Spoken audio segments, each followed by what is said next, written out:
I got Baywatch when I was 10. However, the power, the money, the influence helped me stack my ego up pretty quick. I did marry a porn star, you know? Yeah. I met her when I was 21. She told the police that I tried to kill her.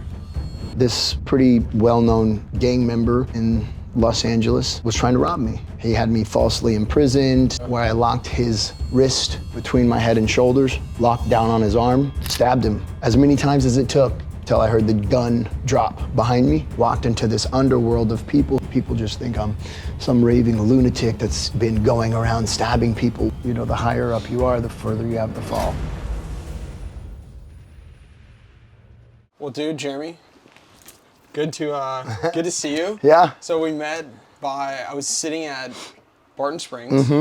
And On the side of the water, all contemplative and stoic. dude, I was in that stoic. I was just like, Logan. I was like, what? Whoa, what? You're like, dude, I followed you for years. Who's this old bearded guy? I was like, this shouting is at so me? crazy. And dude, it was just literally like 5 seconds of just in that stoic mode, and then voila, we're chatting, and now we're here, and it's great to officially meet you. Super cool, right? I'm honored. It's been a pleasure so far, man. Yeah, dude. Well, I wanted to just ask, like, I know there's a long story of, your journey, kind of what you've been through, who you were, who you are now, what your purpose is, all these sort of things. Tell me kind of where it all began. I know things at 19 years old, it sounded like when did things start when did you start going into the life that you used to be in? If that makes sense. So when did the real shift to this change kind of take place? You were a young kid, right? And then something bad happened. When did that shift kind of happen, and what do you think sparked all that? Oh man. Set me on like the negative path, you mean? Yeah. A lot, man. I was first and foremost born fatherless, right? And my earliest memories are sitting on a stool, looking outside the window, waiting for my dad to come home, who never came. And I did that for a year straight. I'm kind of a stubborn guy. And even from a kid, I was gonna wait it out. So very early on, what's wrong with me? Why don't I have a dad? Other kids do. So there was already that difference, or being not good enough, or not feeling like I had a male role model, or what other kids had. My dad was a drug addict, unbeknownst to me, in and out of prison most of his life. So you got this genetic predisposition to be an alcoholic, man, to be an addict.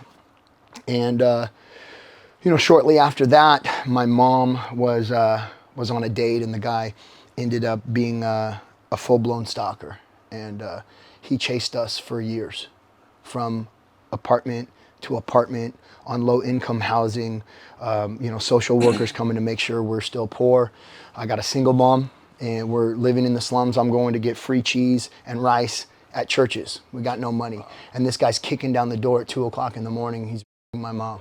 My sister is a product of, and spent most of my life wishing, or those formative years, wishing this, this guy that wanted my mom so bad would turn around and be my dad, because he was crazy. He was a drug addict. He was a psychopath, and I just wanted him to change. And that was really weird. I got abused by him, swung by my feet, crashed into vacuum cleaners and dressers, and basically body slammed, and weeping hearing him beat my mom, and weird stuff like that. I was diagnosed with dyslexia, ADD, ADHD, and GLD, which is gifted learning disabled. So I was very advanced socially in school, and held back in other areas. So out of the gate, I just don't fit in. Life doesn't make sense to me.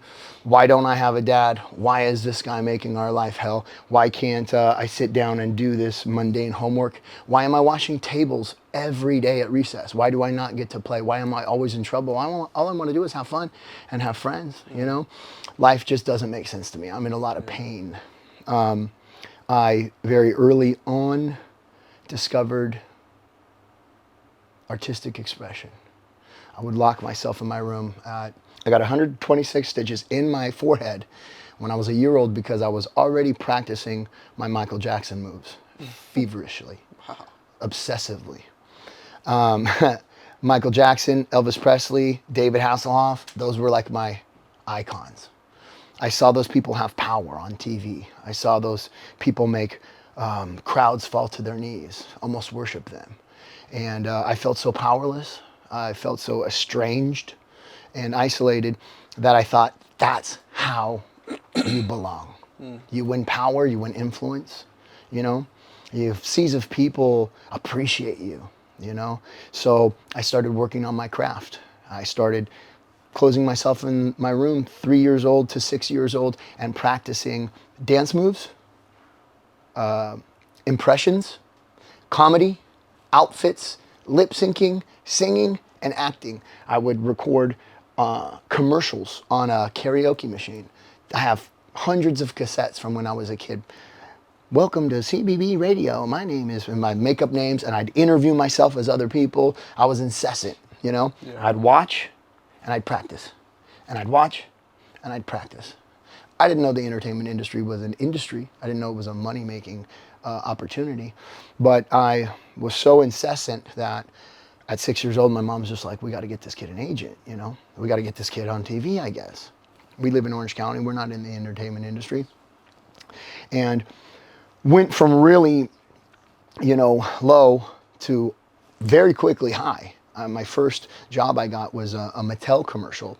And because I was so astute, because I was so poised, because I was so committed at 6 years old, I'd walk in there and go, hi, my name's Jeremy Jackson. Thanks for the job. And I would listen and I would take direction perfectly. They were like, this kid's something else, right? Yeah. So I got 6 commercials off that. They said, well, you're hired for 5 more. You're the Mattel kid. Like when it comes to color racers, nobody's dipping a color changing car in water but you, because you get our workday cut in half. Yeah. So hard to work with kids, right? So that early on implemented this idea that it was performance. It was achievement. It was respect, doing a good job. It was going to be performance-based happiness for me. Yeah. You know what I mean? So, I mean, you want to talk about a lot of weird balls set in motion. Yeah, I was so- kind of set up for failure there early on. Yeah. So you got into the acting space because people kind of saw that you have this, I was- type of energy. Yeah. So what happened when you got into it? Did things just... Stuff got a lot better pretty quick, you know, able to afford nicer apartments and buy my mom a car, you know, stuff Yeah. like that. I got that power and that influence, and I basically, they call it presumed spouse syndrome, you know, where now I'm the head of the household, I'm the man, and, you know, this is by 10 years old, right? Yeah. I really, interestingly enough, you know, a lot of people want to think maybe it was the entertainment industry, you know, oh, fame, fortune, bad role models. But probably by 6 years old, I was experimenting with fire, smoking cigarettes, hiding cigarettes, wanting to hang out with older kids, drink alcohol. Probably by 10 years old, I was drinking alcohol, 12 years old. I was experimenting with mixing household chemicals like bleach, Pine Sol, ammonia, peroxide, rubbing alcohol, whatever I could find that my mom said, don't touch. No, that's dangerous. Electric sockets, I stuck bobby pins, forks, tweezers, butter knives, anything I could find, I would stick in an electric outlet because I was curious if it was going to shock me this time. And I must have shocked myself hundreds of times. Always wondering if it would be different the next time, or if I could get away with it, or if I could do it in a way that wouldn't shock me. Yeah. And I think I was still in diapers at that time. Did this create like a rebellious, like, I'm going to do what I'm not supposed to do? Like, is Totally, that... dude. Did that lead to like other things? Oh yeah, it's almost like, you know, we talk about this addiction gene and this warrior gene, and it's almost like I was born with this deep belief that there was something outside of me that I needed to find and discover, like feverishly on the hunt for some concoction, something that was being hidden from me. So I assumed if you told me not to do it and it was dangerous, that you were hiding something from me that was going to help me to feel more a part of life. Really weird. But, retrospectively, I feel like that's what was going on. So you got into, you started doing cigarettes. Sounds like you did some other drugs. How did that all spark up? Where did it lead to? And how did that start affecting your life? Keeping secrets, first and foremost, secrets make you pretty sick, So, I got this goody mom who's very anxious and nervous and very overprotective. And, I'm going out and sneaking out of my window at 12 years old and smoking roaches out of my neighbor's ashtray because I found out she doesn't leave her car locked. So I'm high, And so you start to become more isolated, less understood feeling, more devious and or wrong, like a bad person.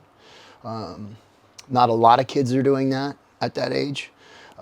Some are, but I was kind of a little bit of a lone wolf, you know what I mean? Yeah. So you start to kind of drift away, and you start to feel like if people knew what I was doing or how I felt on the inside, like maybe I'd be locked up somewhere or that I'm maybe a creature almost. Yeah. Did that build anger?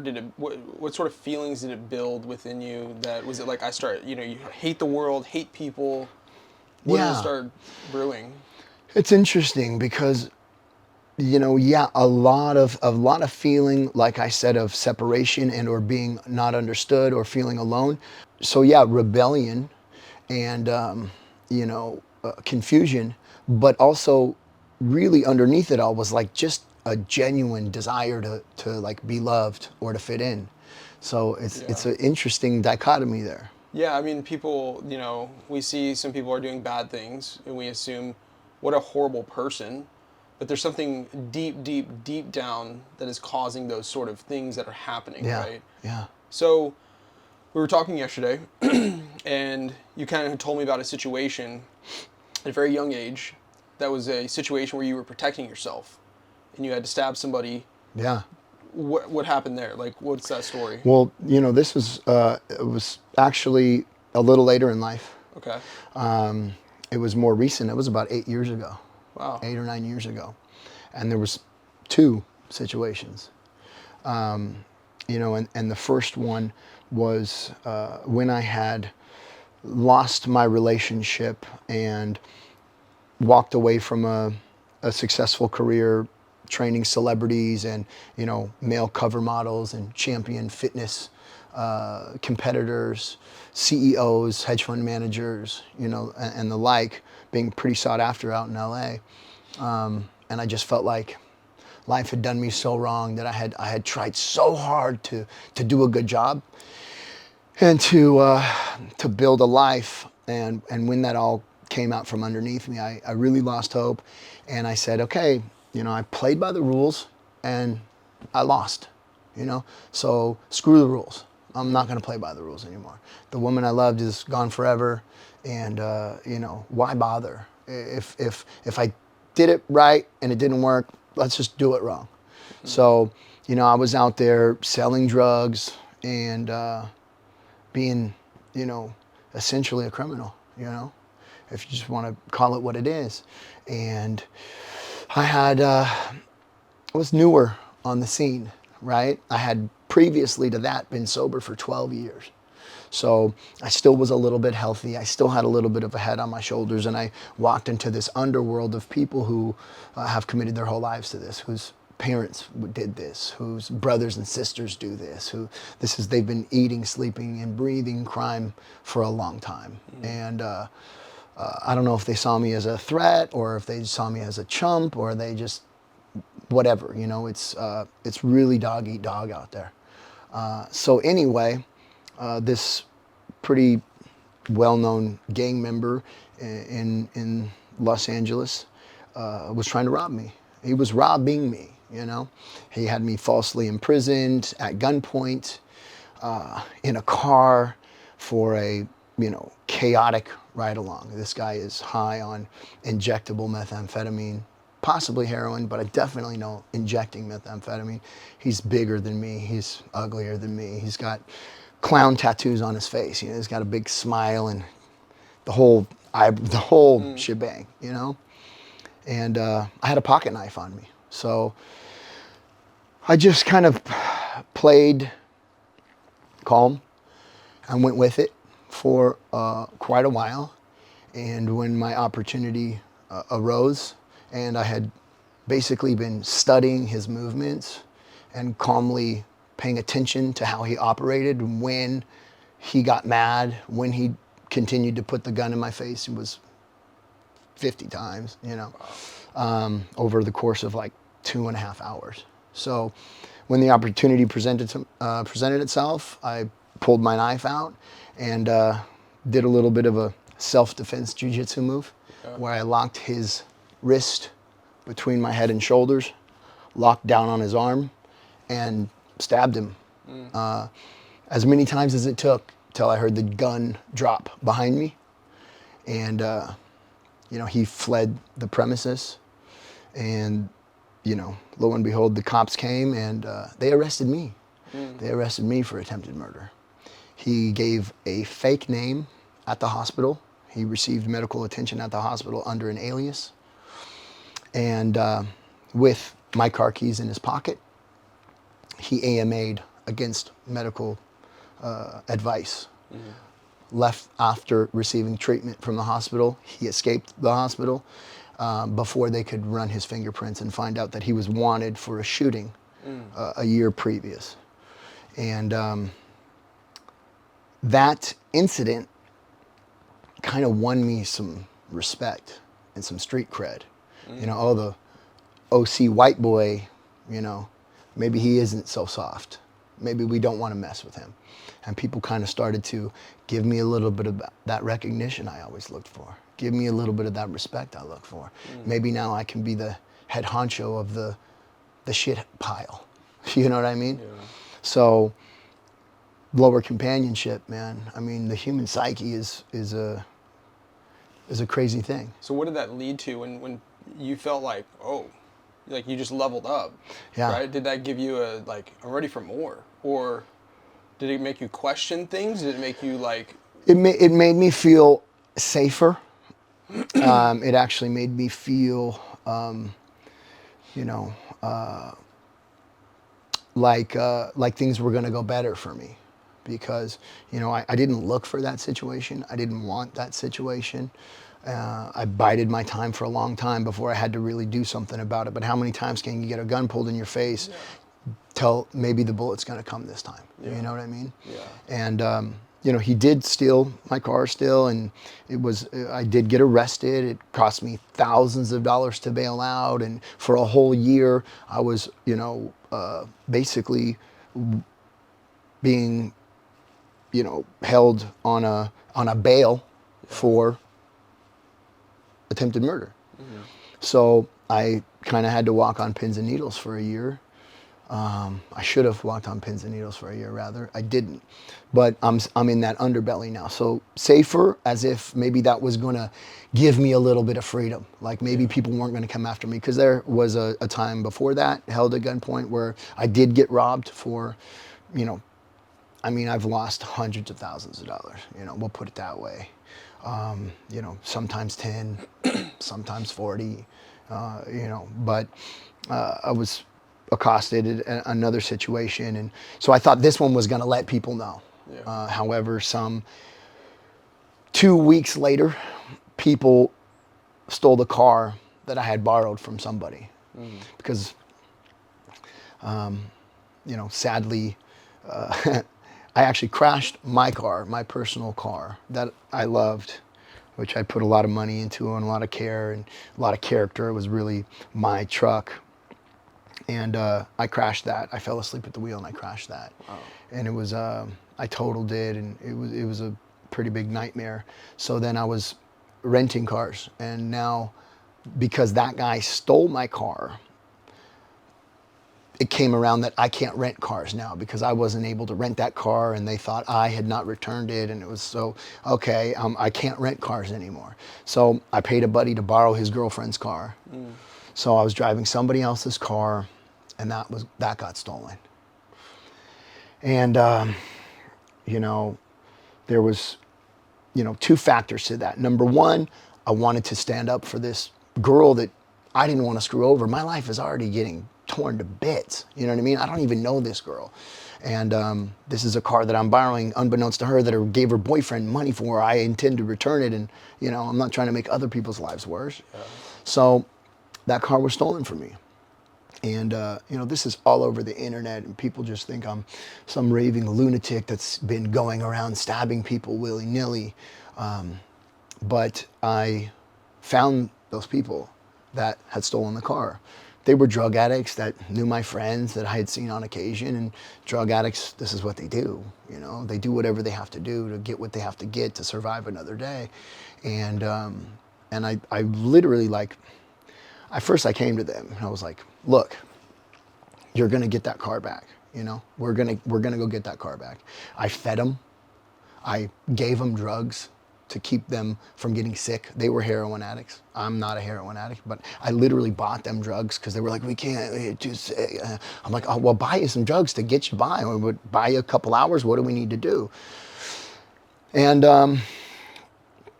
it was a really bad situation. There was 2 guys and a girl.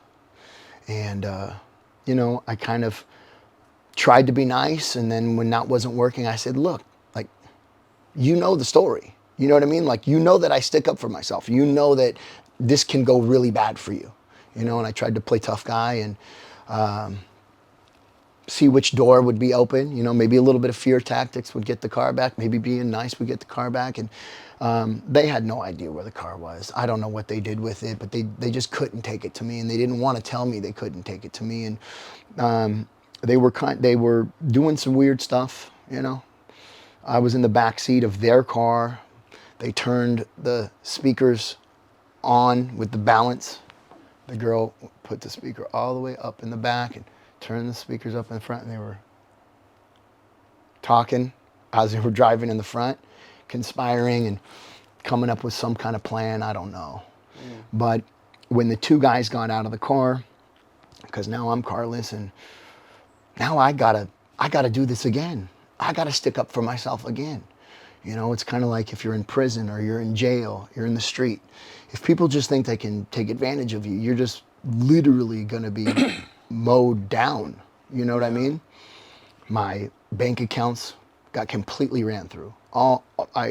Bank of America can't have it. Chase can't have it. Wells Fargo can't have it. Passport stolen. ID stolen. You go to sleep in the drug game. You go to sleep. You wake up, your wallet's gone. You wake up, your wallet's gone, and the next day, your mom's calling you and saying, there's 200 copies of Social Security checks with different people's name on it that came in the mail that somebody put in your account and got money out that wasn't in there. What's going on? You know what I mean? It's like giving your life, essentially. It takes everything, Yeah. And when you're in that place of survival, dude, the brain that exists in this head today is a completely different brain that was in that head then. Yeah. When you're forced to live in your most basic primal survival, you really become a freaking caveman at best. Primate even.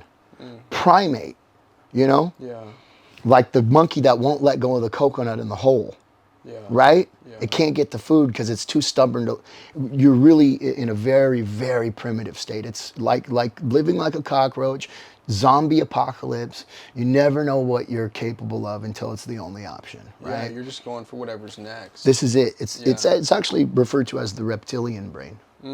You can't. Compassion gone. Artistic nature gone. Yeah. It's eat, get high. Yeah. That's all you can think of. It's one phone number that you call, and it's the guy to get more. Yeah. Right? So, really sad, but stuck in that state of, I'm not gonna, I'm too scared to get sober and go sleep on my mom's couch. I gotta survive out here. I gotta make it out here. So, I try to steal their car anyway, and I'm in this car, and I got my knife, my handy knife that got me out of a mean one before, and I guess I gotta prove to people one more time that I'm not to be messed with, right? Yeah. I guess I gotta do it again. Maybe this time they'll really listen, Yeah. And this female I just tiny girl, dude, 95 pounds at best, a heroin junkie. Two guys outside of the car, and she attacks me, kicking both feet in my face, whole body over me. I can't really deal with her because I'm looking out of the rearview mirror, seeing how much time I have until I have to take off with the car, and I don't want her in the car. I want to take off in the car by myself because it's been 2 days. 2 days. You know what I mean? Yeah. Like a whole day and overnight into the next day, and I still don't have my car back. They're waiting for an opportunity to ditch me, kill me, or have somebody else deal with me. They're waiting for their friends to show up. I don't know. I'm not going to stick around any longer to find out. Yeah. I'm going to take their car. Screw it. You won't give me mine back. I'll take yours.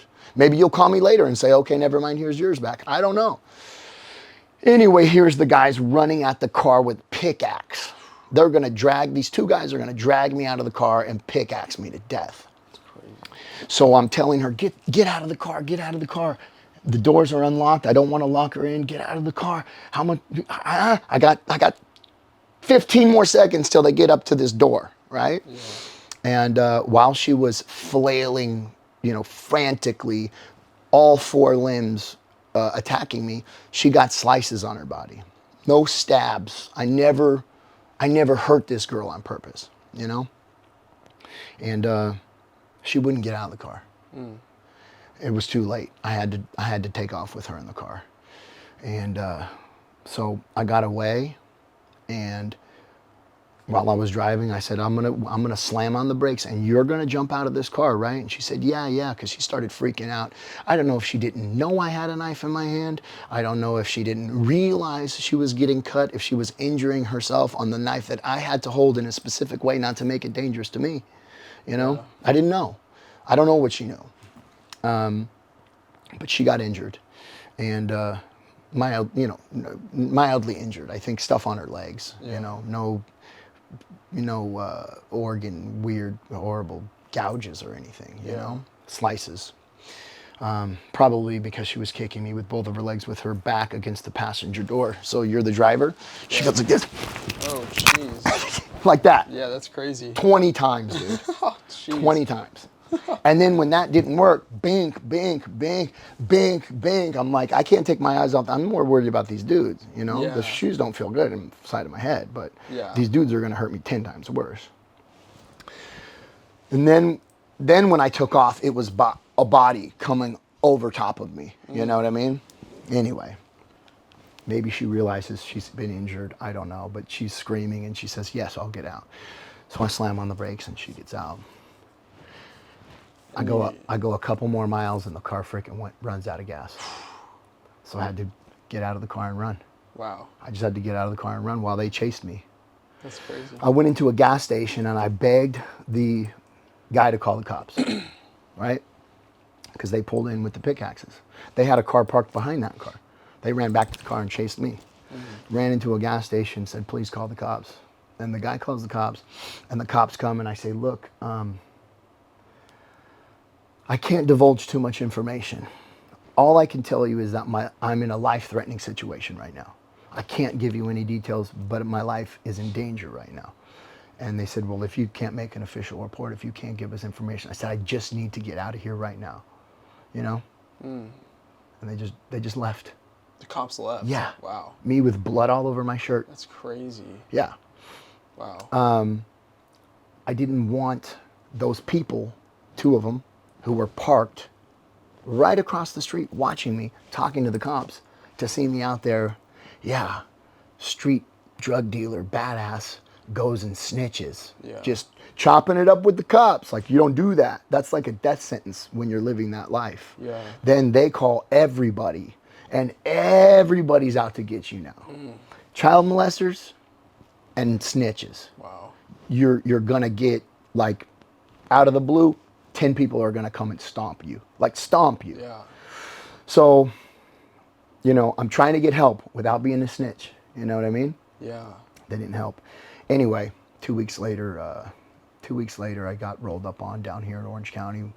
The LA sheriffs or whatever kind of came and found me down here, And that was attempted murder, man. And attempted murder, knife charge, criminal threats. I was looking at a minimum of 7 years in prison.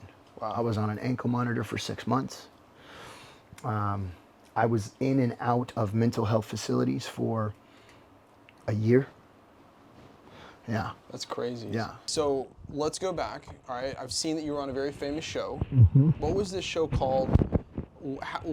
How amazing were things when you got on the show? Like, life seemed like it was like, this is the life. Boom. Like, what was the show again? Like, what did it all look like? So when I was 9 years old, actually, I got called for an audition for a beach show that, I had watched on television before. Knight Rider was kind of my idol, like I told you about. And here's this audition about this beach show, and crap, the characters got a single mom, a single dad. I got a single mom.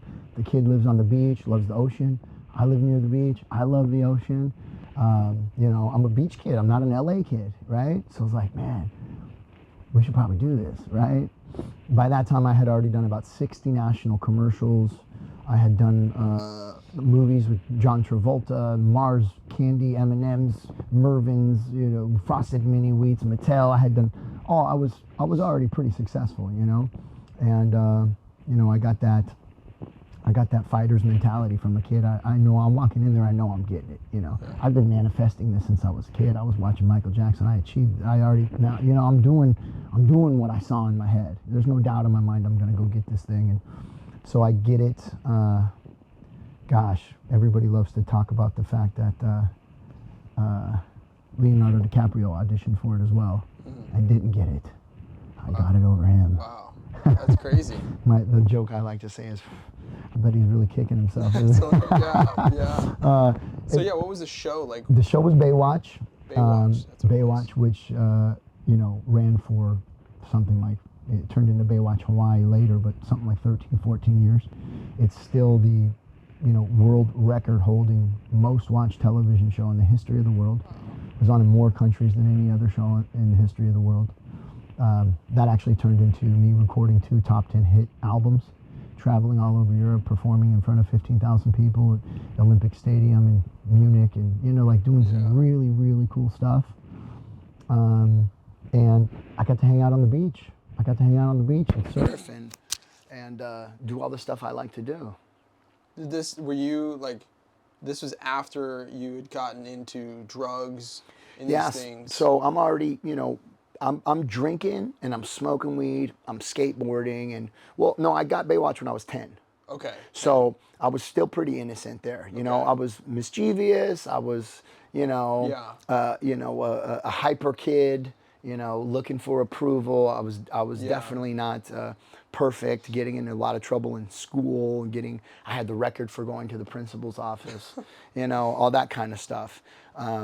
However, the power, the money, the influence did help me stack my ego up pretty quick and become kind of that powerhouse, wielding my weight and getting my way. I really didn't get into smoking weed heavily until probably like 12, 14 years old, drinking, smoking weed. I think I took ecstasy around 15 or 16. I had a fake ID. I had a lot of money, so we were going to nightclubs and bars. I also traveled a lot, and in Europe it's a younger legal drinking age, so I got introduced to the nightlife scene and going to clubs pretty young. Doing music, performing in clubs. So I got that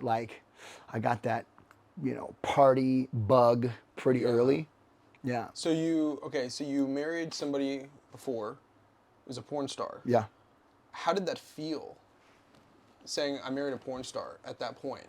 So, it's interesting. I met my, the only woman I ever married. I met her when I was 21, and I was a little over a year sober, and she was 19. And she was a porn star and she was a stripper. And we were really good friends, We kind of dated. I had such a crush on her, but the porn star stripper thing tore a hole in my heart. I didn't love that. That wasn't the sexy factor. Yeah. It was, it kind of hurt my heart more than I thought it was cool. And we developed a relationship. We did a lot of fun stuff together. We go to Vegas, we go to Havasu. You know, she would support events and stuff that I would do. But really, I lost touch with her when I was about 26 or something like that. And when I reconnected with her some 4 years later, she had quit porn completely, and she was only stripping on the weekends, and she was starting nursing school. And in that 4 years, I had really gotten into the fitness industry. I had done some other TV shows, and I had put some money together. You know, when I first got sober, I was still a little insecure, still a little unsure of my direction in life. Was I going to go back to the entertainment industry, or was I going to do something totally different? And I actually fell into fashion and producing fashion shows and traveling. And so I kind of felt like I had grown up a lot, you know? And when she came back into my life, it seemed like she was ready to grow up too. And I was like, wow, this lush who drank too much and was a low self-esteem stripper with a lot of debt and, you know, this ugly porn thing, she's ready to change. And I was like, oh, it's perfect. Look, it's time for us to be grown up. Wow, all the stuff that kept us from being a great match, now we can, try this out. So we dated for a year, and we dated for 6 months. And after 6 months, I proposed, and then we were engaged for a year. We lived together for that year. And during that time, we got her a job.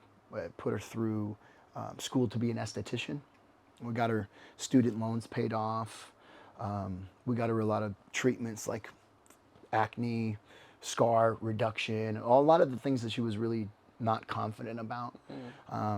She became, in that time, a 9-time gold medal winner for fitness, bikini fitness. So we really turned her into a aesthetic icon. You know, she was on the cover of Iron Man magazine with Mike O'Hearn. I mean, she was fit and gorgeous. Yeah. And she was doing pretty well. And that's when I had many years sober at that time, and we were living in LA. So I did marry a porn star, you know? Yeah. However, that was not the hook for me by any means, you know? Yeah. So you're not married anymore. Actually, we are. Oh. I have not. Officially. Yes. Okay. I guess it would be, there's probably some kind of legally separated. I haven't seen her in 8 years, 9 years. So what happened to her? What may have caused that divide between you guys? Oh, all the details are still blurry. I don't really know. I do know that right now she is homeless, toothless, pushing a shopping cart, refusing to be helped, digging through trash cans, living in the Venice area, Melrose. She kind of migrates around. I have some friends in LA that will see her from time to time. She, believes that she's being remote controlled, electroshocked, and that she has to stay high on methamphetamine, or her superpowers of making buildings collapse will happen. And if she doesn't stay high, then her own electromagnetic energy will escape her and buildings will fall. She has some stuff that she's dealing with, obviously. It's really hard to see. She has broken fingers. Her hands are mangled. She was so beautiful, and now her hands are filthy, mangled. She's shaved her head. This is all articles that I read. She doesn't bathe for a year, and that's to help her not get while she's living on the street. And it's atrocious, man. Yeah. Did this happen as you guys were in the marriage together, and it just worse and worse? It's there's a lot of variances to that story. There's a lot of possibilities. There's some uncertainty. There's different versions that I've believed over the years. What I can tell you is that towards the end of our relationship, there was a lot of signs that everybody else noticed that I stuffed, that I was in denial of. And it was because I was so dead set on having this picture perfect life. I mean, we had a 100-pound, half shepherd, half wolf, stark white. You know, we had this beautiful dog, we had this beautiful home, we had beautiful cars, we had beautiful careers. That's the first woman I ever asked to marry me. I didn't think I would ever get married, and this is, you know, this was the warrior woman that I was gonna, you know, do life with. And yes, there was a lot of paranoia, accusations, insecurity, hearing voices. She was hearing voices. She was coming home early from work in full-blown panic attacks. She can't do it anymore. She can't do it anymore. She doesn't. She's too emotionally ruined. And because I was in denial, because I had a vision in my head that I was so committed to, that we were going to church together, we were going to overcome this, God was going to work in our lives, and you're just insecure, and I get it. You've been abused by the porn industry, you've been abused by every other guy that's been in your life, you've been, you know, indoctrinated to think that every woman is against you and they all want to tear you down, but like, that's the stripper world. Like, now you work for a plastic surgeon. You know, now you got an in-home spa. Look, we built you this in-home spa. You got a hydraulic recliner chair and a microdermabrasion machine and a steam machine, and you're doing, people are coming over to the house to see you, to be beautiful like you. And because I just held on to that fantasy, I wasn't able to actually hear what was going on. And I got to be honest with you, man, it's taken me this long. It's taken me 8 years to realize these things. Yeah. That's how deep my delusions were. And so I wasn't able to properly help with those things, and I wasn't able to properly protect myself because I had really become so codependent and so committed to this thing that I thought we were. That's the sad part, you know? So I don't really know what happened. I know that 2 weeks before we split, she had secretly taken my name off the BMW that I bought her for her birthday. I know that she had changed my IRS billing information or shipping information to a different address because now we're married, right? And she can do these things. I know that she had put tape over the camera on her phone and started a fight with me, you know? And, you know, all this stuff I found out later. But, you know, I know she released an audio recording that's online. I still haven't heard it to this day. It's been 9 years. And this audio recording is of her screaming, "Help, stop, you're hurting me," you know? While I'm 20 feet away from her going, why are you opening the windows and the doors? Why are you screaming for the cops to come and help you? We're fine. What are you doing? I'm sorry. I lost my temper. You know? Yeah. I'm sorry I yelled at you. We're going to be okay. Anyway, when I left the house that night for fear of what was going to happen, and it was another attempted murder charge. She told the police that I tried to kill her. I don't know if she thought I did. I don't know if my temper tantrum and my anger shook some PTSD. I don't know if it's schizophrenia. I don't know what it is. Don't know if it was a night terror. I don't know what she has. Nobody does because she hasn't gotten any medical help. But when it happened, I thought that it was my fault, that I really messed up, that I let her down. And I lived for a couple of years in a really deep depression of shame and guilt as a man that I didn't show up for her, that I wasn't able to champion this with her together. I wasn't good enough. And it wasn't until about 4 years later, when pictures of her started coming on the internet being homeless, that I went and I read the articles about her saying she hears voices and gets and I was like, It was happening while we were together. She Yeah. was starting to slip. Oh my gosh. So that was like a total perception change. I was like, whoa, dude. Oh my gosh. You know, I'm not perfect. I made mistakes, but this was happening. Yeah. Whoa. It proves that obviously, like, you know, that she had problems going on, right? And Yeah. she probably had deep down beyond the hard things that she's been through. She probably Yeah. has an amazing soul, right? Yeah. And I But think I saw that soul, you know. of course, yeah, and that's why, like, you know, you see, I mean, I actually know a guy who, he had a 15-year sentence in prison. We were bros middle school. By the way, it's a miracle I didn't. Yeah, yeah. You know what I 100%. mean? Well, I mean, especially if it's twice. I mean, I had 3. Three. That's, I mean, that is an absolute, They tried to like, get me on that. gift, They right? tried to get me on that. And so when people look at my friend who's had a 15-year sentence, like, I mean, this man, again, same space, drugs, killing, all these sort of things. I know him deep down, that is not him. Mm-hmm. It's a Band-Aid to, you know, just protect what's really deep down in there that's missing, right? So let's go from this case right here. Then we had the second case. There was another one. And at that point, you probably felt like, and you can tell me if I'm wrong, the world was against you.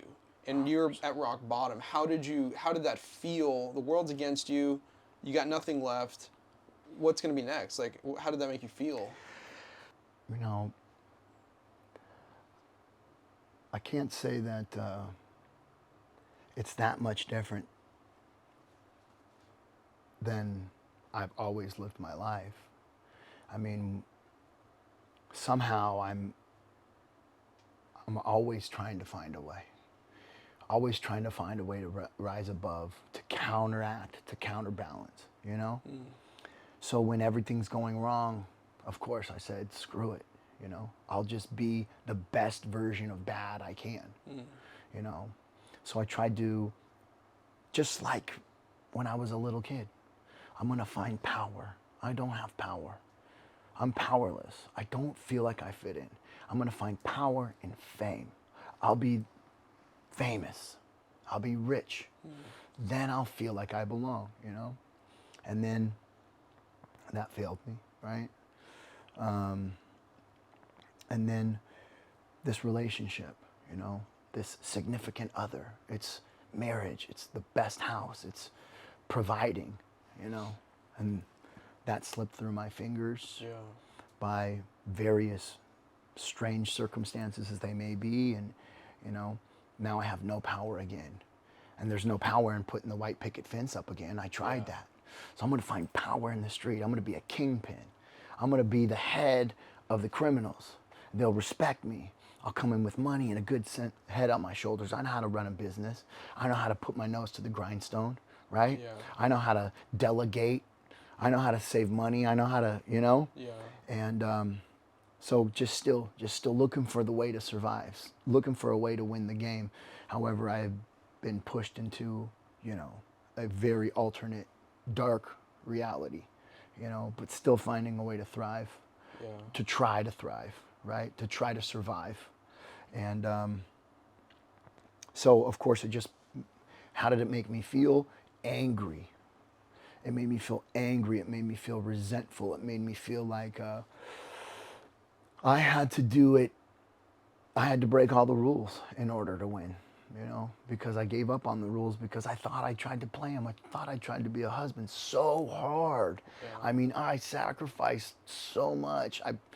I made her meals, you know what I mean? I personal trained her. I paid the bills. I pulled her out of that, you know.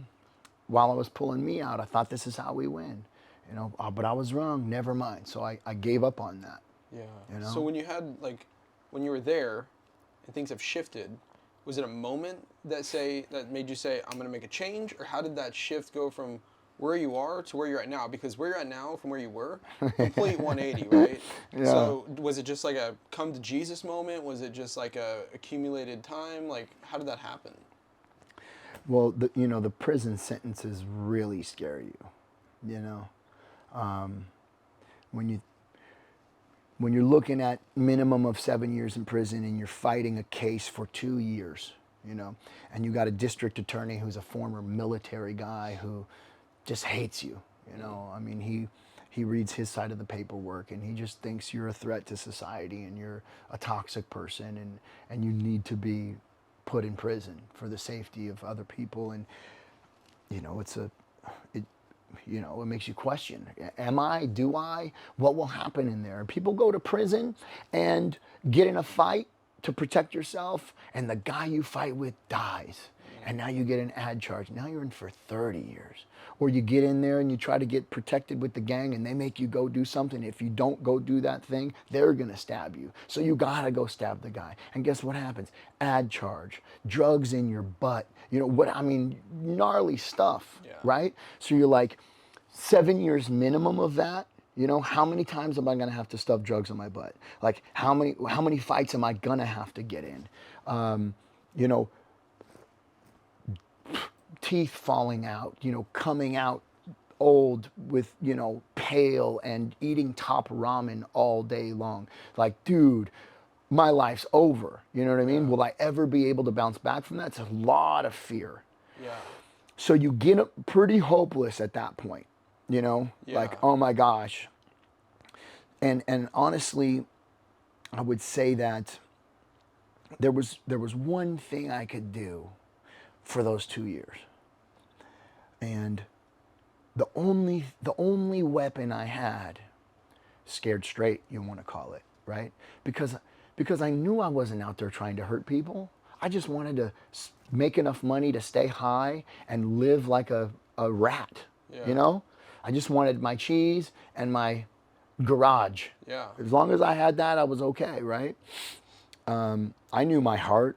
I knew I was just trying to win in the easiest game, the dirt, the lowest life. If I can't even survive in the low life. How am I ever going to make it, right? So for 2 years, there was one weapon and one weapon only that I had, and that was to try to see if I could emit some type of changed energy that maybe somebody would feel.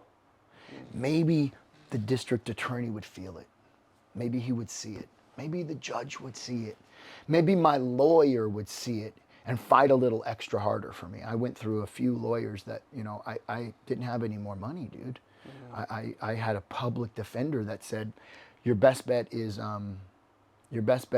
pleading insanity, and we'll get you 5 years. 5 years in a padded room, dude. Wow. 5 years in a mental institution, like / jail. Basically another jail, yeah. Yeah, maybe worse. Medicated, indoctrinated. You know what I mean? Yeah. Can you be told you're crazy for 5 years and live with other crazy people for 5 years and come out better? Probably. Yeah. Chances are slim, right? The other guy said, "There's, you kind of got no hope here, dude. Just plead guilty and see. Let's try to negotiate on time." I knew I didn't stab this person. I knew this was a terrible deal gone wrong, and that I was accosted and somebody else got hurt, but she's hurt. She's got cuts. I can't really, anyway. That maybe, just maybe, if I could reconnect to my heart, to my intentions, to who I wanted to be in the world. I want to help people. I want to be useful. I want to use my story to help people from making the same mistakes. I know there's other good people out there. I know there's other hurt people out there. I know there's other people out there who have been led astray. I know there's other people out there who have lost their dads, their moms, their loved ones, who have taken this path that is going to end up hurting them and other people. I'm one of those people. Yeah. I'm not the only one.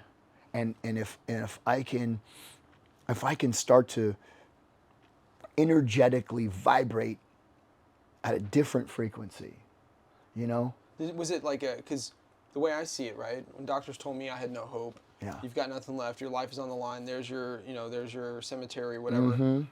I felt that there was like a 1%, there was a slight opening of potential change because I wanted to go after something, right? Yeah. I think that when people don't know what they're going after, they're like in this forest, million things going on. What do I do? Where do I go? But if they see a tunnel, they see that light, that small light at the end of that tunnel, They know they can get there. It's going to be scary. It's going to be hard, but it's Right. there. Yeah.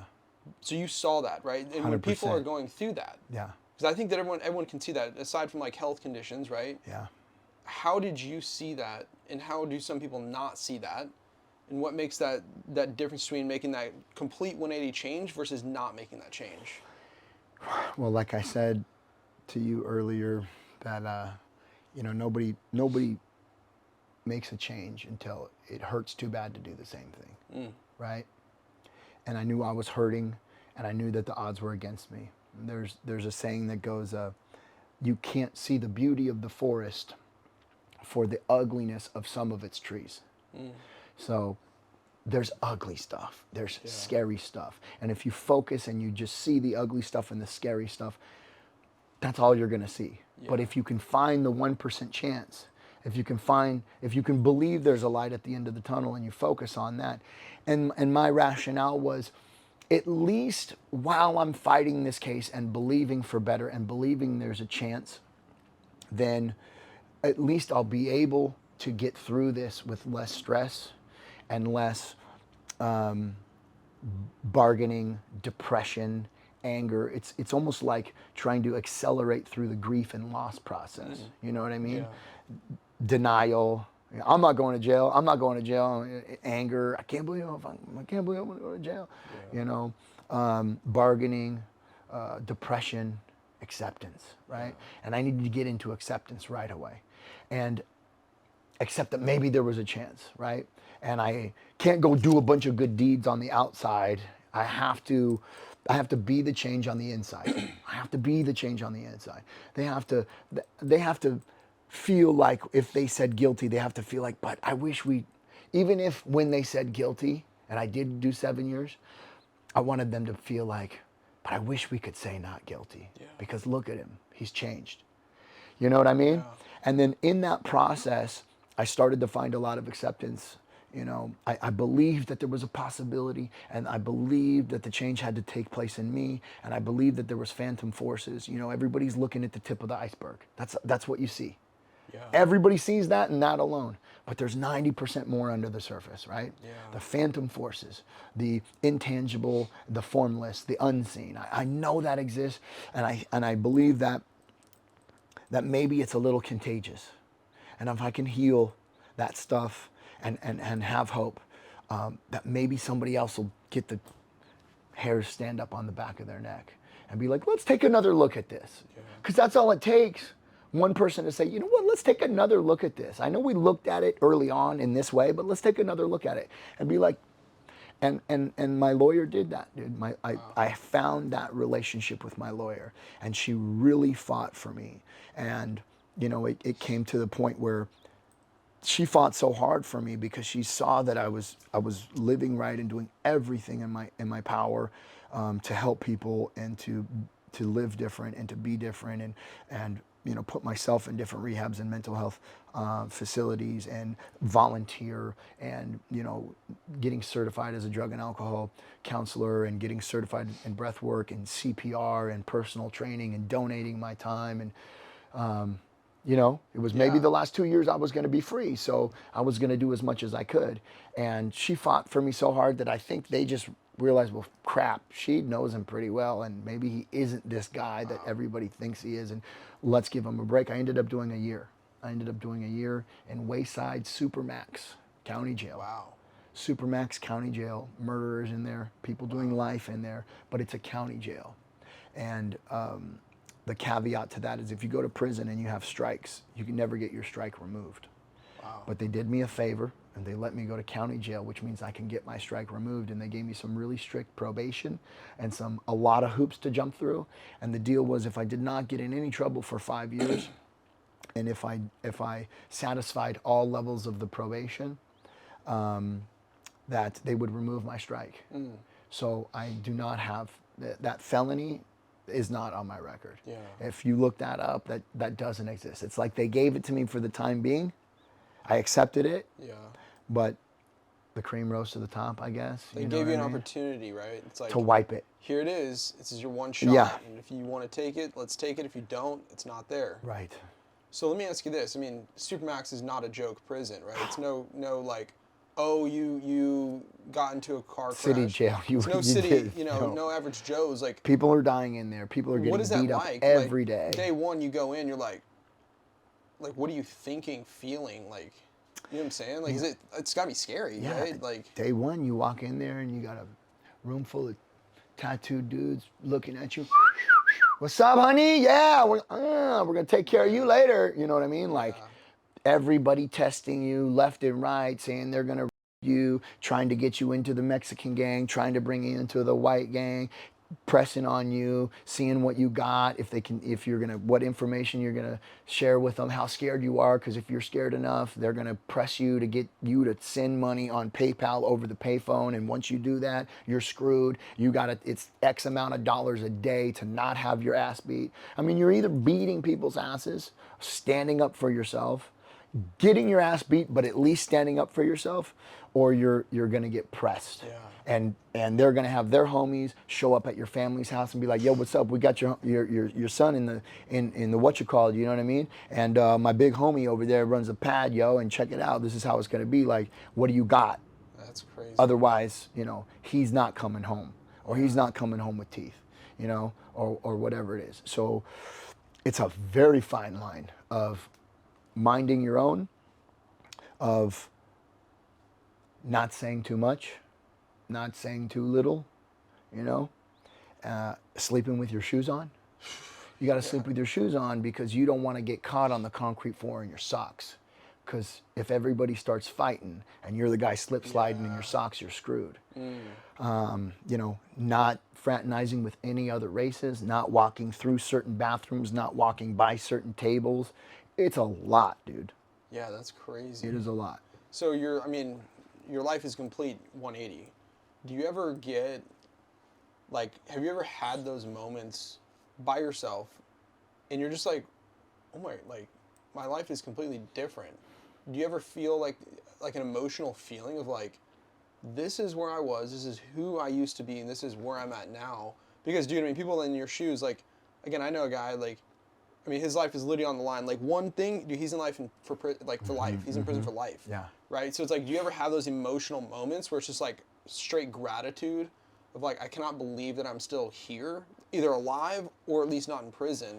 Often. And your success that you have, obviously, right? Like, Often. I mean, it's, 8 years, 7 years since I've been in that trouble, and I'll still get choked up in my car. I'll still literally like speak in tongues in my car. Like there's not even words. Yeah. I'll just be driving in my car and realize I even have a car, and realize I even have a life, and realize I even have a job, and realize I'm free, that I'm not scared of police, that and like you know what I mean? Like, holy crap, I have it so good. Whoa. Yeah. How you can't come any closer. Like, I should have been dead so many times over, man. Yeah, You know? that's crazy. I've had home invasion robberies done on me. I've had guns in my mouth multiple times, to my head multiple times, pistol whipped, tied up on the floor, hogtied with vacuum cords, robbed, beaten, teeth busted out of my face. I mean, you name it, dude. Gnarly. Yeah, that's crazy. Yeah. I mean, it's a huge shift, and you're now helping. I mean, yesterday, I will never forget that day, because I've been around people who, again, have been convicted of like murder and like these things, and people who are currently on drugs, right? Like, tried helping my friend who's been through that, paid for things. I've sat with him on the couch. He's drooling. Yeah. He's on meth. These sort of things. I've been in that. Yeah. But around a crowd of that is different. Yeah. So now you're coaching people and you're helping people go through the rehab process. You were really good at it too, man. Thank you. You inspired some people. Thank you. You motivated some people. You gave some people hope. Yeah. Dude. You tell me, how did that feel? I mean, I was like texting my dad. I was like, I'll never forget this day. Like, this is crazy. Because, like, again, I'll be honest with you, right? Like, I grew up in perfect white family life, right? Like, I mean, there was fights in the family, like, nothing serious, right? But then is when my life shifted, and I had, literally life-threatening trauma, that shifted to my life. But I've never been in that crowd of, like, They didn't have parents. They didn't have, you know, the support. They didn't have those things Yeah. that would lead them to a beautiful life, you know? Right. So like how did you suddenly get into that? How does it make you feel? Is that what your drive is? Like do you think that this whole like complete disaster of hell led to a new heaven? And how did you kind of get into that journey of coaching people, going through rehab and these sort of things? Yeah. Is this your purpose now? Did your whole complete disaster help you discover your purpose? Like, how did that all come together, and where is your life now? Few cool sayings that I really like. Broken pieces become masterpieces. Healed people heal people. Sick people get other people sick. Hurt people hurt people, right? Yeah. So in the quest to stay whole, to continue to grow this desire to shine the light for other people and give other people hope, is actually the very life's blood. It's the vein, you know, that as I continue to see what I can pack into the stream of life altruistically, and rather than take from it, it's completely opposite, right? Like then I was just looking to what I could take and what I needed to have to feel okay, what I needed to do, you know, who had hurt me and how I needed to run, and the rules are against me, right? It's like this whole shitstorm of getting and doing, you know, Yeah. and today is just this place of being, you know. Yeah. And rather than trying to get what I want or be who I need to be, I am there for people who aren't where they want to be or don't have what they think they need. And somehow in that work, I find myself being more provided for than I ever have. I mean, Lamborghinis, supermodel chicks, penthouses, top 10 hit albums, seas of people screaming for me. I feel like more of a rock star than I've ever felt in my life. Yeah. You know what I mean? It's crazy. I'm doing like the work that really rewards, man. It's Yeah. mind-boggling. I can't even tell you how rad it is. I mean, you'd have to experience it, and you got to taste, Yeah. right? 100%. That's so cool that you came with me and you got a taste. Yeah. Like these people's lives are on the line, Totally. and mine was too. I don't know if I would have allowed anybody to help me when I was there. You know, when I walk into that room, I'm like, man, when I was in that place, would I have listened to anything anybody told me? I don't know. Could I possibly say something today Yeah. that would shake somebody out of dying? Yeah. Like that kid, Nick. He Yeah. died the day before we That got was there. crazy. I saw that kid the week before. Could I have said something that shook his tree? That guy was never in groups. He was always walking off and doing other stuff, you know? But the people who are in there, they got a chance, man. And I might just be divinely guided. Like the spirit of the universe might speak through me in a way that would alter the course of someone's life, which could it could give somebody a father back. It gives a mother their son back. Like, you know what I mean? There's a Yeah. big lineage of healing that can happen in that day. You I'll be know? honest with you. That one girl, she was a little emo. Yeah. I had thought, I'm not kidding you, I was, when I was talking and introducing myself, I thought there was an energy of like, I do not want this guy in here because he looks like he has no problems. And then I'll be honest, when she sat down, she started talking, I was like, whoa, she seems like the most healed out person here. Yeah. It kind of blew my mind. That's why I was just like, wow. Again, I didn't expect that, right? Yeah. I assumed Yeah. things that were not right. I assumed that her life was a disaster. Yeah. She was the one who's going through the most problems out of everybody in here, but she was one of the most healed, right? Yeah.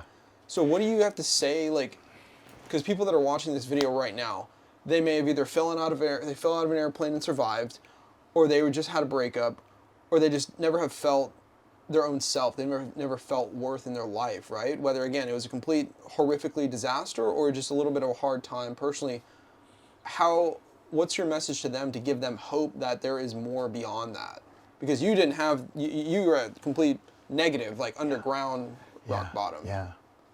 You know, and in my case, you know, the higher up you are, the further you have to fall. You know, being this former superstar turned toothless, psychopath drug dealing loser that's going to go to prison. It's like, oh my gosh, I used to have it so good. That hurts even worse, right?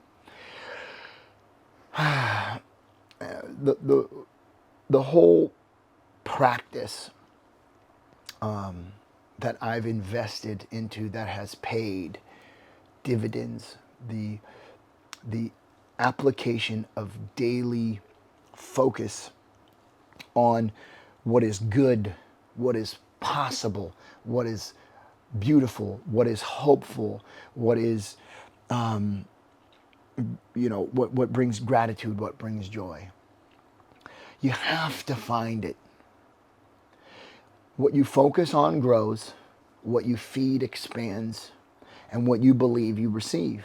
And if you are at a place where life sucks and it doesn't make sense and it's all going bad and you can't get out of that depression and you just can't find the light and you just think it's going to suck, or you got to achieve some big thing to get out of this horrible thing, and it's going to take years and it's going to take hard work and effort and it's going to take more money than you have and more time than you have, and you're not smart enough and you don't have a degree, and you wasted your money on a degree and you don't even want to do that. I mean, everything I just said is rumination, fixation, and creation of all the things that are wrong. And that is all you will ever have.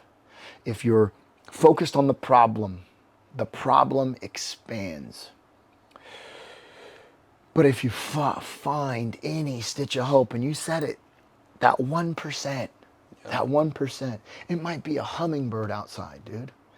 It might be a ray of sunshine. It might be a drop of dew on a leaf. It might be an old religious idea. It might be a Native American hymn. It might be some deep idea that maybe there's hope, right? It could be what you did. I'm going to focus on my diet. I'm gonna find something that I believe could make a positive impact. You have to find it. It is up to you to find it. No bearded guy in the sky is coming down and handing it to you. No worshiping at the foot of any cross is going to give it to you. It's a two-way street. It's a relationship. You and this life, which is a capital L, by the way, which is perfect. Even when we can't see it, it's always perfect, and it's abundant, and it's beautiful, and it's always providing, but we can't see it. And it's because we're blinded by what we think we know. And because we think we know anything, we're limited to the everything. Yeah. So find that 1%. And it might be silly, like a hummingbird outside. But if you can appreciate how cute and how special and how unexplainable that hummingbird is, and watch it for a while and think, man, if that can move like that and survive and do this stuff, maybe there's hope for me. Maybe I'm beautiful too. Find it, man. It's completely up to you. And if you find something that can just perk you a little, continue to work with it. And as you continue to work with it and you continue to focus on it and you continue to appreciate it, it turns into more. And it snowballs. And all of a sudden you have more belief, more hope, a little bit more. And you start to feel like maybe you can. Maybe I can. Maybe there is better. Maybe there is newer. Maybe there's different. Maybe there's more I haven't experienced yet. I thought my life was going to go a specific way, and it's because I experienced everything that I've experienced. And for sure, because that's what I have, it's going to continue to happen. If it continues to happen, I want to die. Yeah. Right? And if I don't want to die, I want to hurt somebody else, because I want people to know how bad I'm hurting.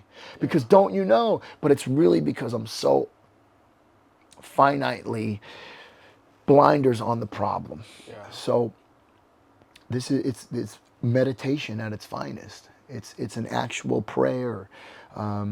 It is a hymn. It is a song. It is a dance. And you have to practice this dance. Yeah. And you're going to get your toes stepped on, and you're going to miss a beat, and you're going to feel clumsy and awkward. You're going to feel embarrassed.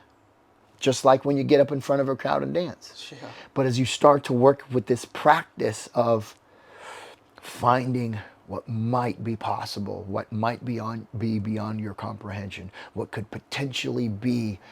I mean, we live in a limitless potential universe, right? But we don't experience any of it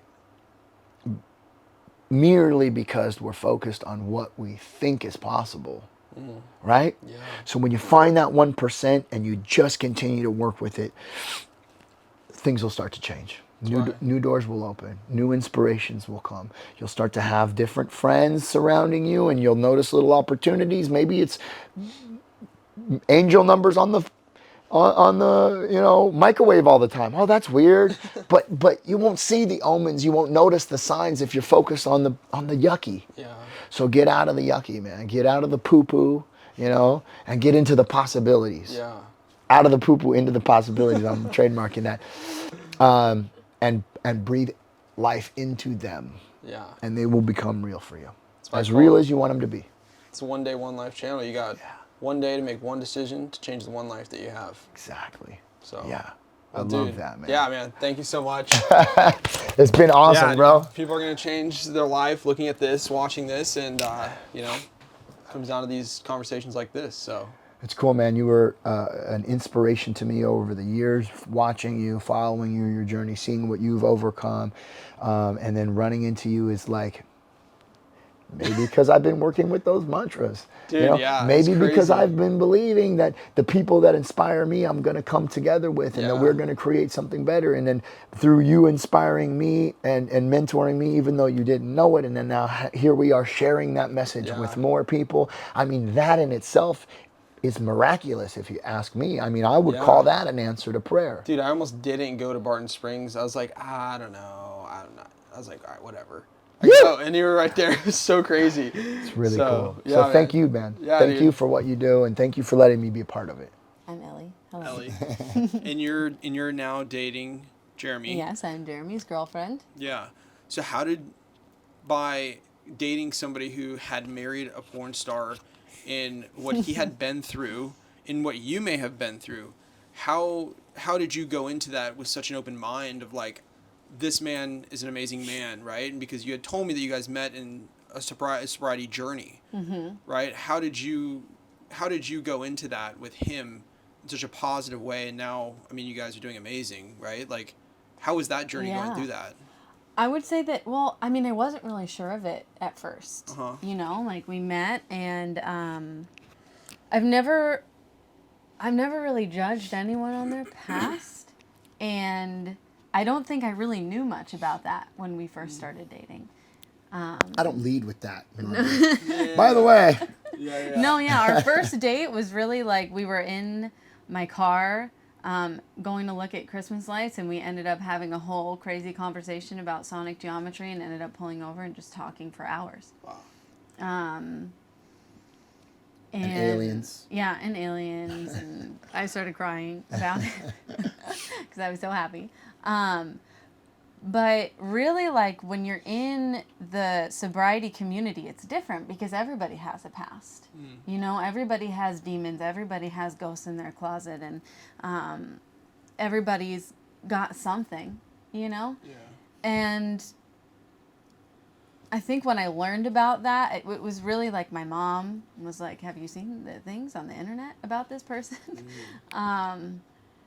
I don't think it really fazed me because at that point I knew Jeremy for Jeremy. I didn't know Jeremy for being on Baywatch, Like I'm younger and that wasn't really something my childhood was surrounded on. And either way, it's like this is a human being that I'm in love with, It's not like so there was really no attachment to that, no judgment or feeling like it's this big thing. but it is hard, man.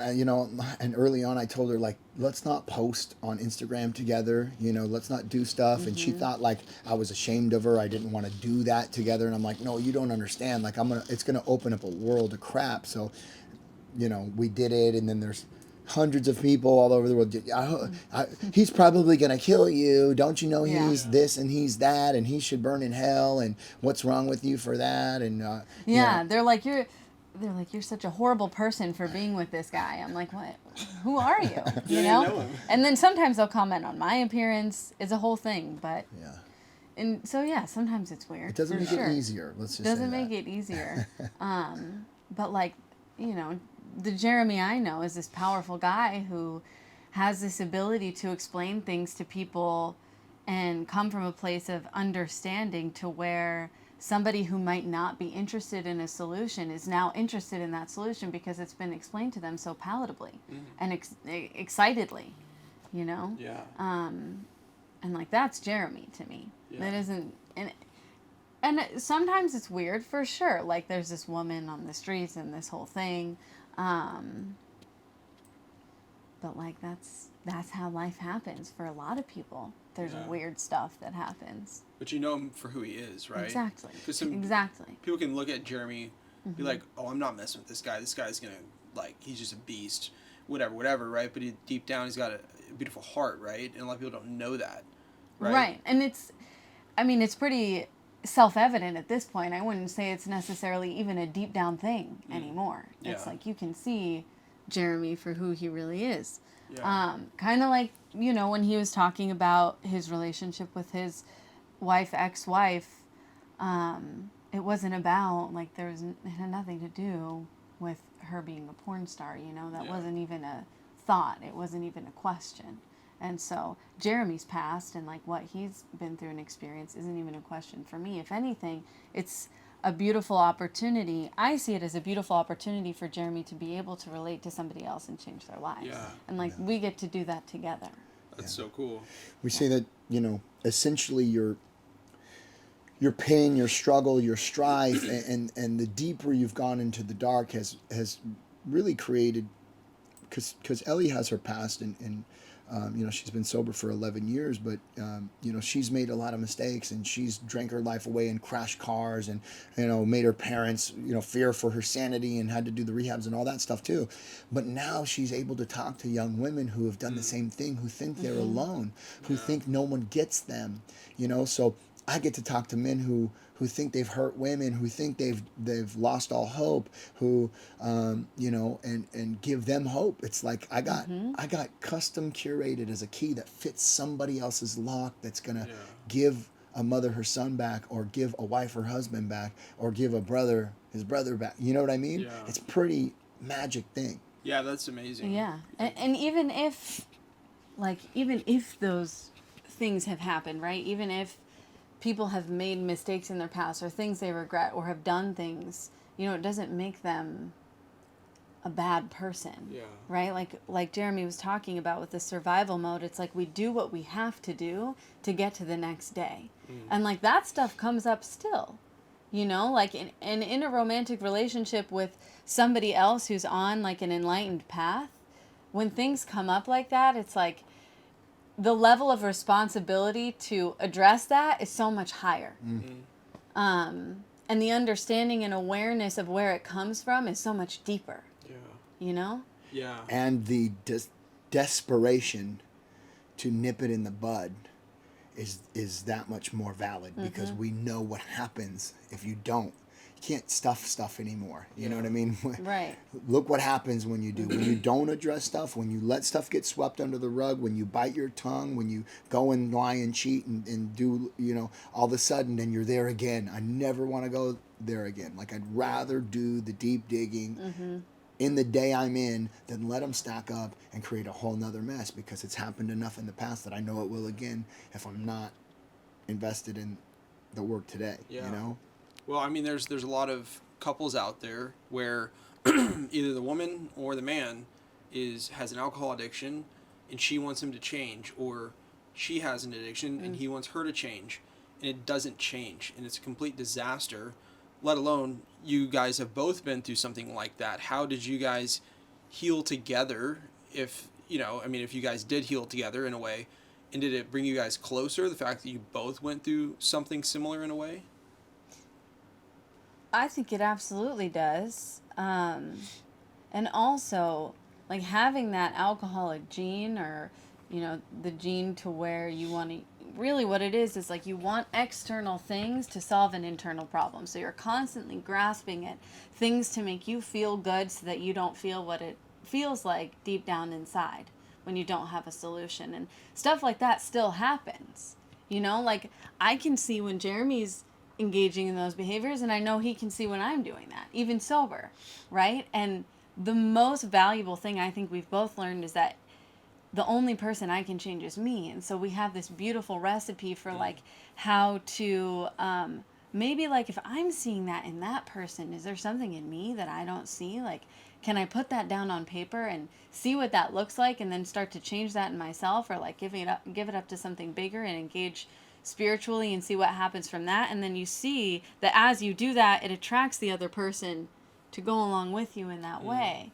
And like when someone's in a relationship with someone with an active addiction, you know, there's still hope for that, right? But it's not going to come from getting the other person to stop doing what they're doing. Yeah. It's going to come from the person who's recognizing the alcoholic addiction and doing their own work. And then potentially the partner will follow suit. Yeah. And that's how we operate, you know, like when one person's doing really well, we like pull the other one with us. Yeah. And vice versa. Shake and bake, baby. That's awesome. That's awesome. Well, perfect.